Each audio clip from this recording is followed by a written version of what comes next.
Hi folks, Eric Cosway from QuantumDigital. Today we're going to speak around the value and the benefit of creating a small business marketing plan. Do you even need it? And where do you even start? I get asked that question a lot.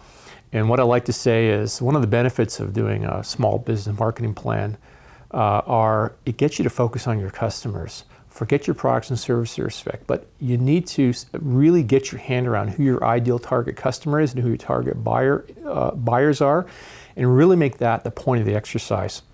So it slows you down about talking about how great you are, and it tends to put your business in what problems am I solving for my actual customers. It's a pretty common trap for a lot of us to want to talk about us first, as opposed to talking about the customers and what their problems are and how we solve and make their lives easier. Because ultimately, customers are buying our stuff and your stuff to solve problems. That's it. They want to solve problems, and we can talk about us until we're blue in the face, but we need to nail what those problems are. You're also not going to know what media to use unless you really understand who those buyers are and have a great framework for understanding them.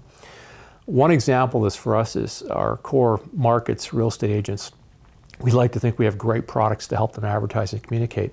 But when we sat down and really got in their minds and listened, they've told us we do two things for them. From their language, we actually help them get more listings, and we help them become known in their neighborhoods as the real estate expert.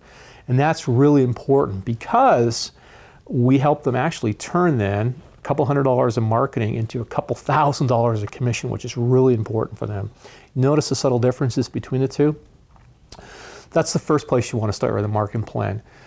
When you do that, then you can actually put goals around there. And the goals that we frame up are around this really simple framework called RAD, Retention, Acquisition, and Development.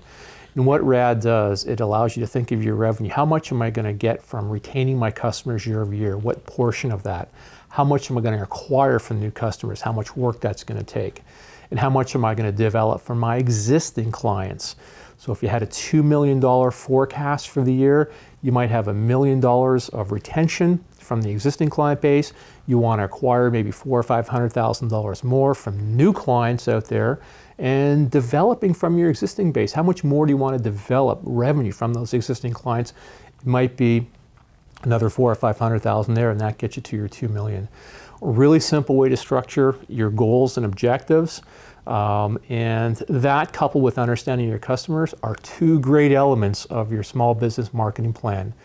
Next time we get together, we can talk about the marketing strategy and the attribute piece. Thanks.